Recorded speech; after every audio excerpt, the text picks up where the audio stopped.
One example I like to use to demonstrate the follies of centralization and central planning is our school system, our public school system that is developed, which there are so many things wrong with, but they just simply don't have enough competition against them because people are forced to pay for them already through their taxes, and so they figure, well, if I'm already paying for it, so I'll send my kids there for free. And it makes it very difficult for private schools to compete when these institutions are so subsidized by the public. One problem with them is that there's no competition between public schools. Whatever district you're living in, you have to send your kid to the school in that district. I think many parents and adults can sympathize with the idea that sometimes people move to a new city just to be in a better school district, and it just doesn't make sense that we would have to change the location of where we live just to send our kids to a different public school. It's really unfortunate that the school voucher system didn't get passed in California. It was opposed by the teachers' unions, mainly because it introduces quite a bit of competition against the public schools, and it would have allowed parents to send their kids to public schools in different districts using their voucher on that other school, and it would basically have meant that the public schools that were running efficiently and operating a better school would have been receiving more funds from the public. And it was opposed by the teachers' unions, and the public didn't inform themselves enough and voted down that school voucher bill simply because they figured that the teachers' union would know what's best, but really they were acting in their own interest, not wanting to increase the educational standards. I love that Bush passed the No Child Left Behind Act, so I'm allowed to criticize it without any worry. I like to call it the No Child Can Get Ahead Act. I feel like in a lot of the public schools, the curriculum is so standardized across the entire country that 300 million children from the age of 5 to 18 basically are learning the same curriculum in the same way as everyone else in the whole country.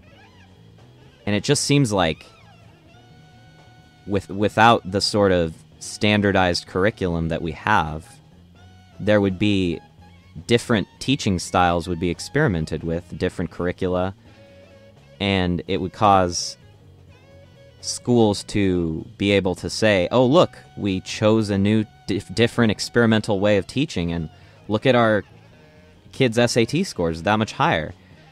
And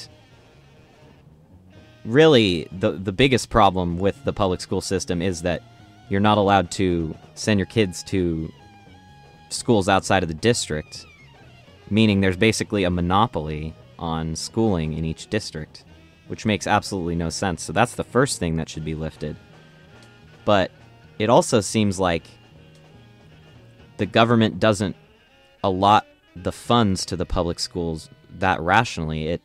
It doesn't give the money based on the efficiency, just based on the number of children that are in that school. And even if that school has minimal education standards, they still get that money because there's no other option in that district for parents to send their kids to if they can't afford it. It seems like it would be a lot more logical for the government to just give block grants to the private schools that were operating the most efficiently. And that way, they would be able to expand their size and accept more kids at a lower tuition rate, instead of the sort of system where public schools get all of the public funds and there's almost no competition whatsoever.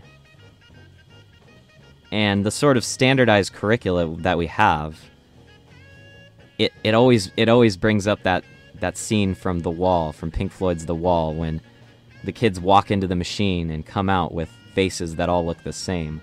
Why are we teaching our children from 5 to 18 in the exact same way, everyone in the whole country? One thing I think doesn't make any sense in America, and it might just be our American hubris, is that we don't teach languages to children when they're young.